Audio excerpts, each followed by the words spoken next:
Of the many exciting titles announced this year, Resident Evil 4 Remake is one that fans have been looking forward to for quite a while now.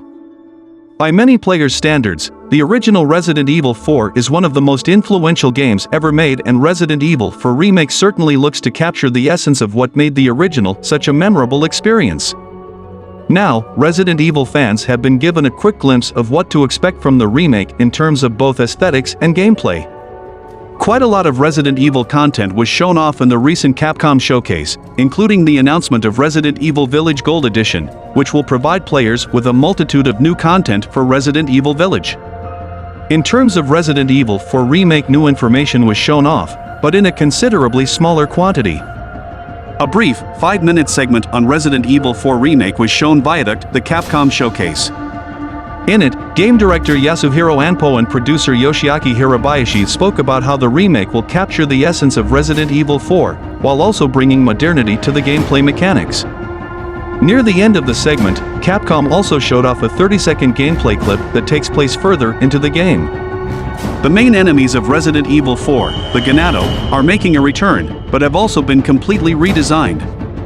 Along with the Ganado infected by Las Plagas, numerous iconic locations from Resident Evil 4 have been lovingly recreated using the RE engine, such as the numerous areas of the village and the castle. One big factor that contributes to Resident Evil's horror tone is its myriad of enemies, including zombies, mutated humans, lichens, and bioorganic weapons. Coincidentally, every Resident Evil game since 7 has at least one invincible enemy that chases players throughout select segments. Jack and Marguerite Baker chase players through the first and second houses, respectively, in Resident Evil 7. Lady Dimitrescu and her daughters haunt the halls of Castle Dimitrescu in Resident Evil Village. The Tyrant stomps through the Raccoon City Police Department in Resident Evil 2 Remake, and Nemesis similarly hunts Jill Valentine in Resident Evil 3 Remake. With Resident Evil 4 looking like it takes cues from recent games, Capcom has plenty of enemies that could pursue Leon Kennedy. There are many variations of the Chainsaw Ganados, but all of them possess an absurd amount of health, flinch resistance, and can kill players with one swing. The Chainsaw Ganados found in the starting village of the original Resident Evil 4 are scripted mini-bosses who can't move as fast as the player, but their iconic burlap sacks and the sounds of their chainsaws revving up are enough to send chills down players' spines. It would be interesting to see the Chainsaw Ganados make a comeback as roaming enemies that chase Leon throughout the first act of the Resident Evil 4 Remake. Not only would they create a sense of tension, they would also force players to pay attention to the layout of the village and where certain key items and ambush points are located. An imposing character thanks to his tall stature, beard, and flowing trenchcoat, the village chief's appearance doesn't look far removed from Mr. X in Resident Evil 2. His human form is resistant to firearms, while his mutated form is quick and deadly.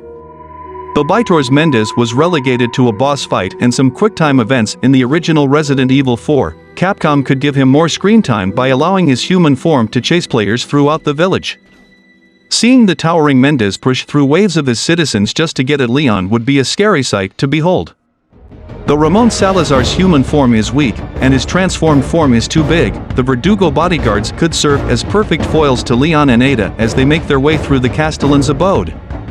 Created by a fusion of human and insect DNA, as well as the Plagas parasite, the Verdugos hide their true form underneath colored cloaks.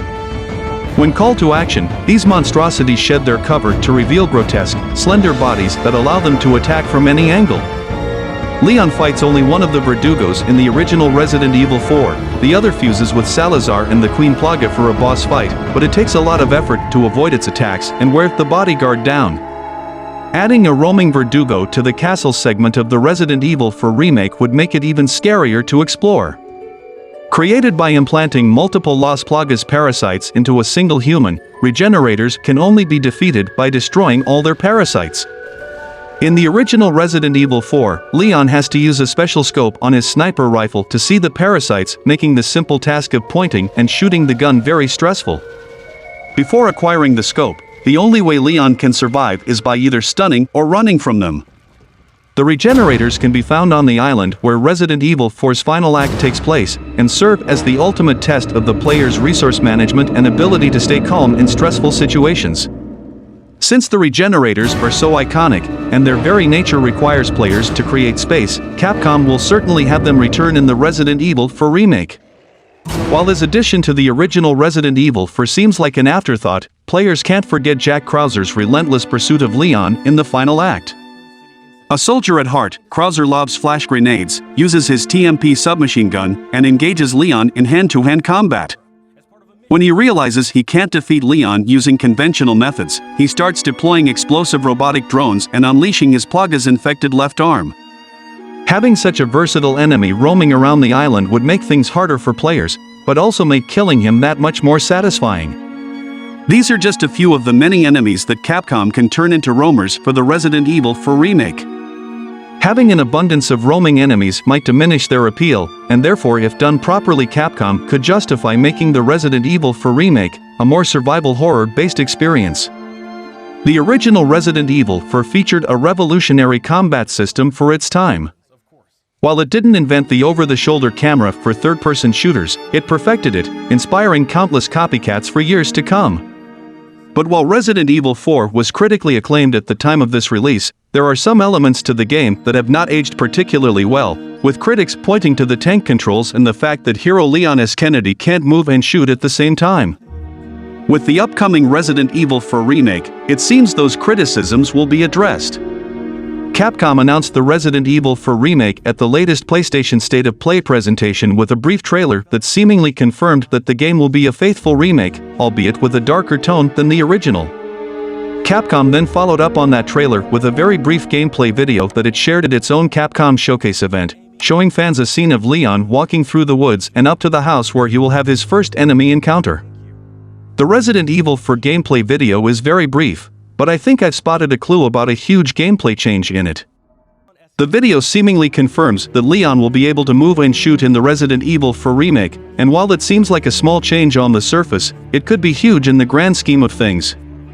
It would completely change the way that players engage with Resident Evil 4's enemies and potentially have a major impact on combat strategies throughout the entire game. It's highly probable that Resident Evil 4's tank controls have been done away with as well for something more in line with modern Resident Evil games. While it's too early to say definitively, based on what's been shown so far, it seems safe to say that the Resident Evil 4 remake will control similarly to other recent remakes in the series like Resident Evil 2 and Resident Evil 3. The Resident Evil 4 remake needs to walk a tightrope between emphasizing a darker, more horrific tone while incorporating action mechanics and sequences. There will likely be moments that swing one way or another, and it wouldn't be Resident Evil 4 without both. Still, as the actual combat gameplay has not been revealed yet, fans are nervous that Leon's combat may have been altered. Dynamic enemy damage and action mechanics have both been present in past Resident Evil remakes, so Resident Evil 4 remake should keep them both. It just needs to be careful about doing extreme overhauls like replacing the original game's offensive kicks and suplexes with a defensive mechanic like RE3 Remake's dodging. That may increase tension and fear, but as Resident Evil 4's segment-ending score screens would imply, that's not all the game is about. As the release date for Resident Evil 4 Remake continues to approach, there will certainly be a lot more information revealed in the months leading up to the game's release. In any case, it will be interesting to see what Resident Evil 4 Remake will ultimately look like. The remakes of Resident Evil 2 and 3 featured numerous divergences from the original games, as well as massive improvements made to active gameplay and visuals. So far, it looks like Resident Evil 4 Remake will be going that route as well, but it's impossible to know what sort of content will be cut from the original, if anything. It's unclear then what Capcom actually plans to do following the release of its Resident Evil 4 remake. Some suppose that Capcom is actually embarking on an effort to tidy up its timeline of games so that come Resident Evil 9 in whatever form that takes, it will be able to propel the franchise forwards with a solid foundation to work from as part of its endgame.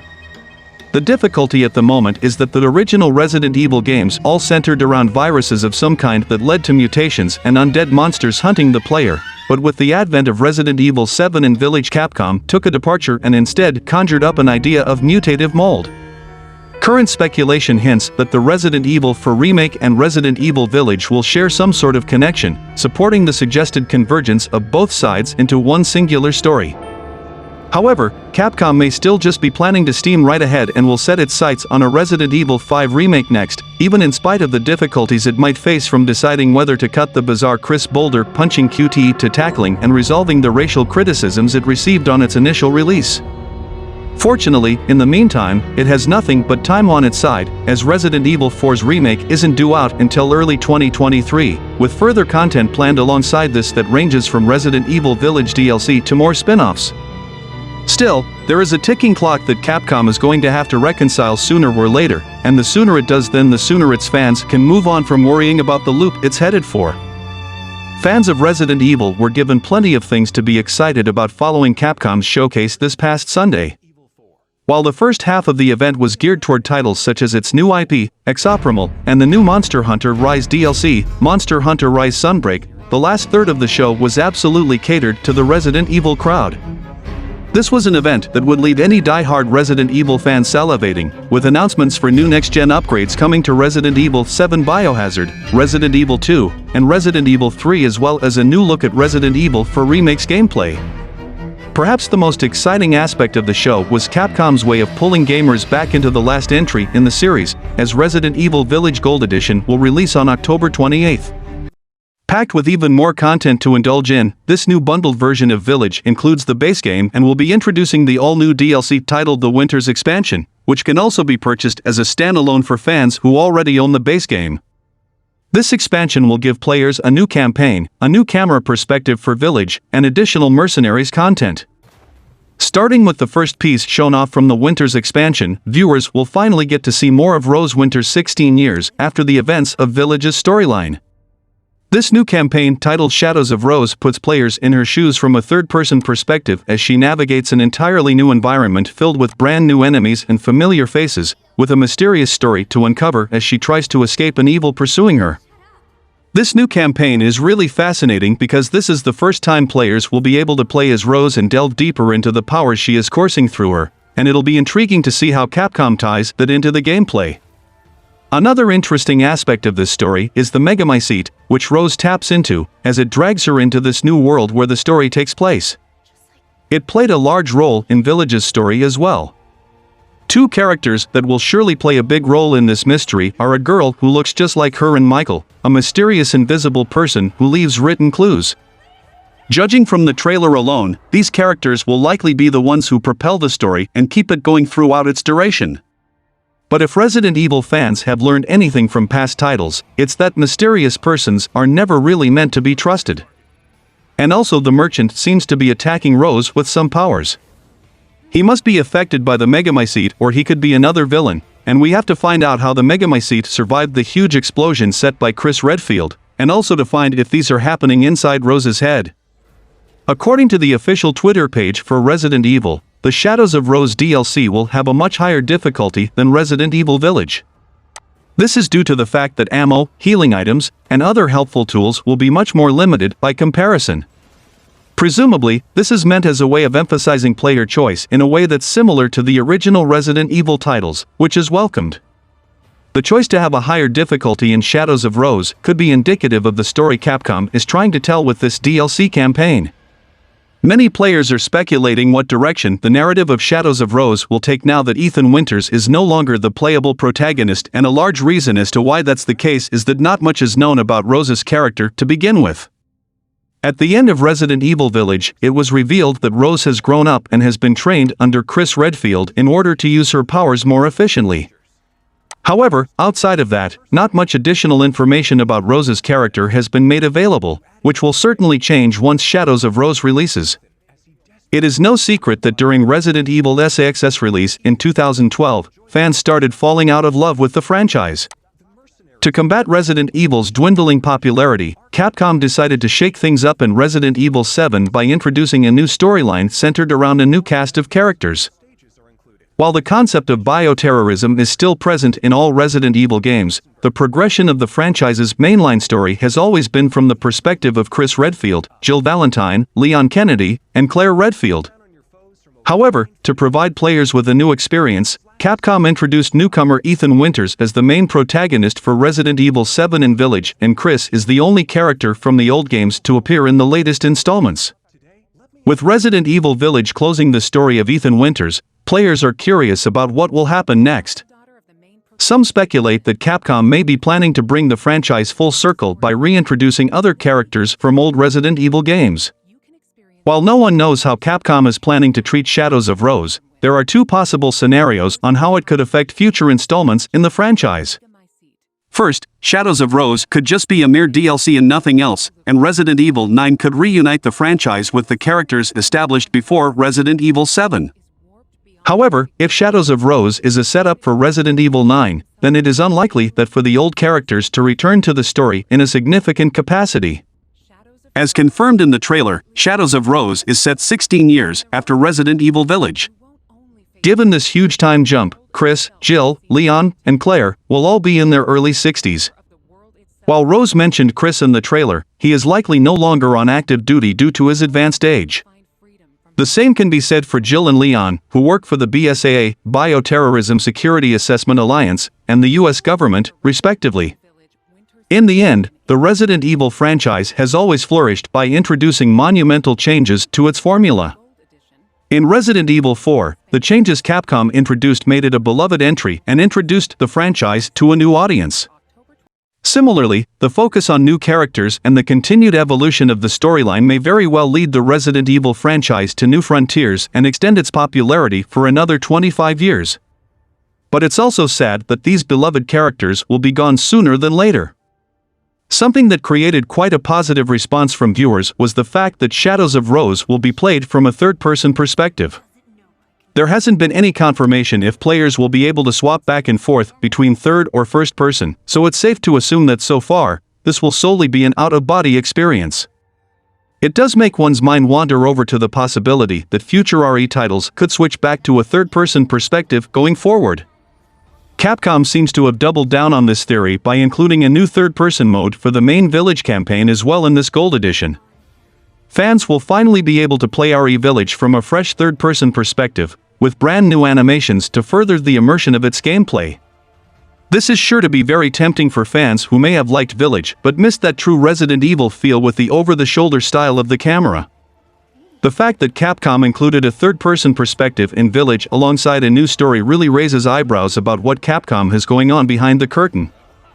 Many would say that the Resident Evil series was hurting following Resident Evil 6 and that it wasn't until Resident Evil 7 came out with its new first-person approach that the series finally returned to its glory. Since then, however, Capcom's remakes have found success among legacy fans and new ones alike, with quality-of-life improvements brought to the iconic Resident Evil titles. The publisher could see an opportunity to move back into the old way of doing things visually while still maintaining the momentum of the newer titles. The Resident Evil 4 remake further illustrates that point and could also be an indicator of things to come. First, it was always in question whether Resident Evil 9 would indeed follow the story of Rose, set 16 years in the future from when Resident Evil Village. Otherwise, Resident Evil 9 could follow Chris' story, which offered a cliffhanger that the franchise could pursue with him as a primary protagonist once again. Of course, the next entry could decide to forego all existing storylines and create a new cast of characters like it did with Resident Evil 7. But Shadows of Rose insinuates that the DLC alone will tell Rose's story, and thus she may not star in a 9th installment after all. It is still possible that she could, but Resident Evil Village's DLC may encapsulate everything it needs to in order to bookend the Winters saga. Third person coming to Resident Evil Village and its DLC seems to suggest that it will be available either optionally or mandatorily in the 9th installment. If this camera perspective is offered now in Resident Evil Village and not the next installment, it will likely be disappointing to fans who obviously want the option for a third-person perspective to be made available. So, I hope there is an option. The last bit of content on the Winters expansions docket is the Mercenaries additional orders, which adds even more content to the arcade-style mode that allows players to take on mobs of enemies as some of their favorite characters from the game. This new list of content includes additional stages as well as characters like Chris Redfield, Heisenberg, and of course, Lady Dimitrescu. Not only will this add an interesting new dynamic to the gameplay, but it will also give gamers the chance to make use of each of the antagonists' unique powers, like Heisenberg's magnetic abilities and gigantic hammer and Lady Dimitrescu's impressive height and strength. They each have their own signature attacks, but what's really impressive is that playing as Lady D puts gamers at her 9-foot-tall advantage, as she makes short work of enemies with the flick of a wrist. This new mode will be sure to keep players engaged far past the completion of the main campaign and even the Shadows of Rose. Capcom says that it has amped up the Mercenaries game mode, so only time will tell if players can confirm if that's the case. Playing through the updated Mercenaries mode as either of those three characters will no doubt be fun and offer something fresh from the rest of Resident Evil Village's gameplay, but Capcom shouldn't stop there. Lady Dimitrescu may be the most memorable and certainly the most popular of the game's villains, but Resident Evil Village also had some other intriguing antagonists. Her daughters Bella, Cassandra, and Daniela had their own vampiric abilities that would be great to utilize and would still offer a contrast to their mother's skill set. Similarly, Salvatore Moreau may be the grossest of Resident Evil Village's foes, but his fish-like transformation and his acidic projectile vomit would certainly cause havoc and could be incredibly destructive in the hands of players. Donna Beneviento and her possessed puppet Angie again offer a completely different take on combat and could let the player control an army of doll minions, even if her physical prowess isn't quite as impressive as some of her antagonistic counterparts. Resident Evil Village has a great group of villains, and it would be a shame to see some of them fall more into the background, overshadowed by Lady Dimitrescu's towering figure. There's a lot of great content packed into the Resident Evil Village Gold Edition, and while there is yet to be a price added to this bundle, it seems to be a monumental step forward for the franchise going forward.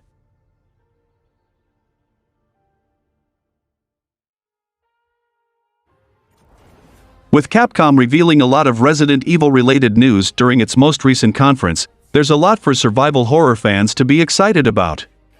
This list now includes the next-gen launch of Resident Evil 2, 3, and 7, which arrived sooner than most would have expected. The Resident Evil 2 and 3 remakes, as well as Resident Evil 7, all use the new RE engine, capable of bringing some impressive visuals to life. However, with the next-gen technology now available through the PS5 and Xbox Series X, it was time for an overhaul to make use of those systems' abilities. While most players' attention may have been focused on the sneak peek at the Resident Evil 4 Remake and ReVillage today, Capcom also had a secret reveal to make. The Resident Evil 2 and 3 remakes, as well as Resident Evil 7, are now available for PS5 and Xbox Series X and S with system improvements made to each. Both system upgrades add ray tracing and improved frame rates to the titles, while the PS5 adds 3D audio and DualSense support. The upgrade is free for those who own the original versions on the last-gen systems. The older RE remake is Resident Evil 2, which looked exceptional in 2019 and still looks great today. Taking place mainly within the claustrophobic corridors of the Raccoon City Police Department, RE2's setting litters each scene with ceramic tile floors, wooden beams, and marble statues that reflect and diffuse light. As impressive as the RE engine is, it has some graphical shortcomings, like graphical artifacting around Leon and the office chairs at the Raccoon City Police Department entrance. That strange white halo effect is the product of RE engine's screen space reflection, which is imperfect and prevalent throughout Resident Evil 2's settings. RE2's next-gen update cleans up this effect through real-time ray tracing, which accurately calculates how these surfaces should reflect and diffuse light on each surface. RCPD is remarkably cleaner, visually speaking, and illuminated better as a result. Players should also note how Leon's jacket looks true to its polyester texture instead of a glossy leather appearance resulting from inaccurate screen space reflections. Unlike Resident Evil 2, Resident Evil 3 features busier scenes throughout the open sections of Raccoon City. Ray trace lighting in RE3 is subtle and doesn't affect the visual look as much as the other next-gen upgrades. However, as the game is filled with subway cars and rain puddles, RE3 becomes a prime candidate to showcase underappreciated benefits of ray tracing. Reflections in Resident Evil 3 are much improved and benefit more than in RE2 and 7. The original version of Resident Evil 3 lacks Jill's character model reflected on surfaces like subway cars, which some players may not notice but would be difficult to ignore after switching to the enhanced version. With the next-gen update, RE3's metallic surfaces now render Jill in real-time thanks to the implementation of ray-traced reflections. Reflections are also displayed prominently across Raccoon City through wet surfaces and rain puddles. Screen space reflections in RE3 suffer from the same graphical artifacts as RE2, but these are also removed with next-gen enhancements. Any fan that has stepped foot inside the Baker house would know that Resident Evil 7 ramps up the scare factor with dark corridors and moody lighting. However, Resident Evil 7's lighting techniques seem limited compared to current games, particularly in terms of bounce lighting.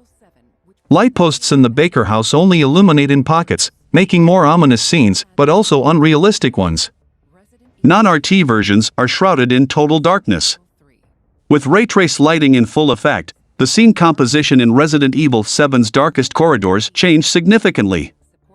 Light scatters across the narrow hallway, even illuminating the corridors of a scene thanks to ray-traced global illumination and bounce lighting. The light post behind the player now brightens the gun model, which was almost invisible in the original version. As the oldest Resident Evil title receiving a next-generation upgrade, RE7 manages to look better than Resident 2 and 3 in some instances, and showcases how far the RE engine has come. But some indirect lighting is also welcome, as well as additional darker spots and areas. Recently, the studio gave some of the later releases a PS5 and Xbox Series upgrade, but there were some issues as far as PC users were concerned. A post on Twitter by Capcom says that the ray tracing updates for Resident Evil 2, 3, and 7 can now be rolled back to their previous incarnations. After it became apparent that it was no longer possible to return to previous gen versions of each game, the company has seemingly listened to the fan base and reactivated them, much to the delight of people commenting below the tweet. Instructions on Steam show a step-by-step process on how to downgrade the games. For many gamers, their experiences in the gaming world begin in childhood, and it is often a product of chance which franchises they will gravitate towards. For the bulk of gamers, they will find themselves spending time with some of the more popular franchises such as God of War, Final Fantasy, Grand Theft Auto, Pokemon, and Legend of Zelda, while others will opt for more obscure but still fun series such as Postal, Echochrome, and Patapon. Regardless, these early experiences often become nostalgic memories that fuel a lifelong love of gaming. Unfortunately, gaming faces a unique set of problems when it comes to video game preservation. The biggest issue has to do with the unstoppable obsolescence of technology as time passes, which often leads to games being stuck on older gaming systems that are either no longer in production or are difficult to acquire. Although this is often inconvenient for gamers looking to enjoy older titles, developers are sometimes left powerless to do anything due to licensing issues or missing code, resulting in significant chunks of gaming's history being lost forever. The gaming industry also has to grapple with multiple gaming platforms, which can sometimes result in franchises being spread across different consoles, making it impossible to play an entire series on a single system. As a consequence of lost games and games stuck on outdated consoles, several franchises appear to have gaps in them or are difficult for gamers to play in their entirety without finding multiple consoles. An example of this is the Metal Gear Solid series, which, frustratingly, has left Metal Gear Solid 4 Guns of the Patriot stuck on the PS3, or the True Crime series, whose earlier titles have faded into obscurity after it was rebranded into Sleeping Dogs. Microsoft and Sony have attempted to provide a solution to this problem through streaming services, but it is merely a wet plaster on a wound. Through Game Pass and PlayStation Plus, gamers can download and stream classic games from past generations, although the library is still limited and the services are not available in all regions. Most importantly, these games are available on a rotating basis, and gamers never truly own the games. Unlike many other developers, Capcom has not been satisfied with letting its franchises be swallowed by time and lost in history, especially its iconic Resident Evil series. As a result, there has been a near-constant push from the studio to ensure that the most popular games in the series are available on almost platforms. This is most obviously seen with Resident Evil 4, although Capcom has been doing the same for all the first 4 mainline Resident Evil games. Resident Evil 4 was originally released in 2005 for the Nintendo GameCube. However, since then, it has been ported an impressive amount of times, and the game can now be played on numerous platforms, including mobile, PS2, PS3, PS4, Xbox 360, Xbox One, PC, Wii, Nintendo Switch, and Oculus Quest 2. Likewise, Resident Evil 2 and 3 were originally released on PlayStation 1, but they have since been released on numerous platforms thanks to ports and remakes. Even in 2022, Capcom has continued to support the games with current-gen console upgrades that add high frame rate modes and ray tracing. Capcom has also been relatively good at paying attention to the obscure sideline Resident Evil games such as Resident Evil, REVillations, which was originally released on Nintendo 3DS in 2012 but was later released on multiple platforms including PC, PS4, and Xbox One. As a result, there are never any hurdles to jump when it comes to playing Resident Evil games, regardless of what platform one favors. The ubiquity of the Resident Evil series has served it well, and thanks to its easy availability, gamers have snapped up the games on all platforms, leading to the series selling over 120 million units globally. Among the many Resident Evil titles, Resident Evil 4 is a standout, selling over 11 million copies, putting it just behind Resident Evil 5, which is the best-selling game in the Resident Evil franchise with over 13 million copies sold worldwide. Granted, it is not an easy task doing what Capcom has done, and not all developers have the resources that Capcom has at its disposal to ensure the Resident Evil games are as widely available as possible. Nevertheless, it should be something developers consider, as gamers have seen repeatedly how easy it is for gaming franchises to get lost on old or obscure gaming platforms.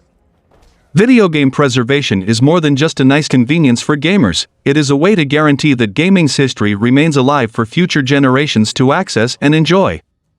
Resident Evil REVillage is the multiplayer PvP game that came bundled with Resident Evil Village and received only 10 seconds of screen time during Capcom's Resident Evil Village showcase. The brief announcement simply stated that ReVillage would become available to play on the same date as the DLC for Resident Evil Village, on October 28, 2022. ReVillage was meant to release alongside Resident Evil Village to celebrate the 25th anniversary of the Resident Evil series, but it was delayed for a year after the game's online beta revealed a lot of issues in matchmaking. A multiplayer shooter mode is a curious direction of the series to go, however, especially since the series has only recently re-established itself as a more focused survival horror franchise with Resident Evil 7. ReVillage is a multiplayer PvP game mode for up to 6 players, with the unique Resident Evil distinction that after a player is killed, they will turn into one of the series' iconic bioweapon enemies for a short duration of time. The game reuses a lot of assets from the latest RE Engine-created Resident Evil games, including characters, weapons, and locations like the RPD, although these locations have been scaled up in ReVillage to become suitable multiplayer maps.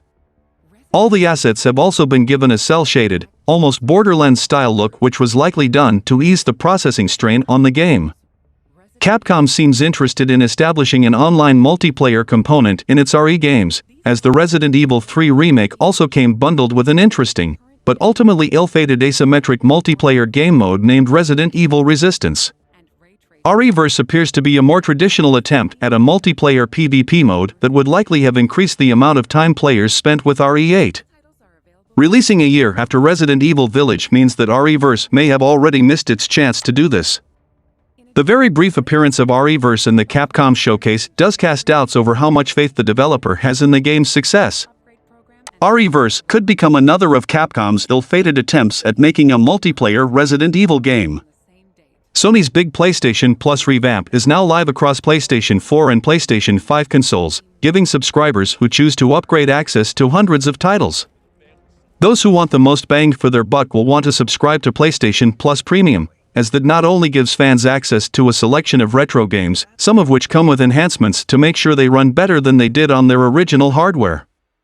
Prior to the launch of the PlayStation Plus revamp, Sony kept mostly quiet about the lineup and what exactly it would entail. As a result, it was unclear to PlayStation fans how many classic games they would be able to access with their PlayStation Plus Premium subscription. Some of the PS Plus Premium Classic PS1 games leaked ahead of time, but one that's proven to be a decent surprise is the addition of the classic PS1 game Resident Evil Director's Cut. Resident Evil Director's Cut, for the uninitiated, is one of the best ways to play the original Resident Evil game. Resident Evil Director's Cut offers new game modes, new cosmetics, and other tweaks to make it the definitive ways to experience the first game in Capcom's celebrated survival horror series. And like other classic PS1 games available through PS Plus Premium, there are some additional enhancements for Resident Evil fans to check out. Namely, Resident Evil Director's Cut on PS Plus Premium lets players save whenever they want as well as rewind the game. One of the key challenges in the original Resident Evil is only saving when necessary, as players have a limited number of ink ribbons they can use to save their progress, although I prefer the original difficult design. The save states available through PS Plus Premium essentially negates that if fans to utilize it, but it's a completely optional feature. One thing missing from Resident Evil Director's Cut on PS Plus Premium is trophy support. While there are some PS1 games with trophies on PS Plus Premium, like Ape Escape and Siphon Filter, it was made clear from the get-go that trophy support wouldn't apply to all games available on the service. Even so, this may be disappointing news for Resident Evil fans who were hoping to get a platinum trophy for the classic game. It's worth pointing out that there are other Resident Evil games available with PS Plus Premium as well, including Resident Evil 4 through Resident Evil 6, and a number of spin-off titles, so fans of Capcom's horror franchise should be kept plenty busy by the new tiers.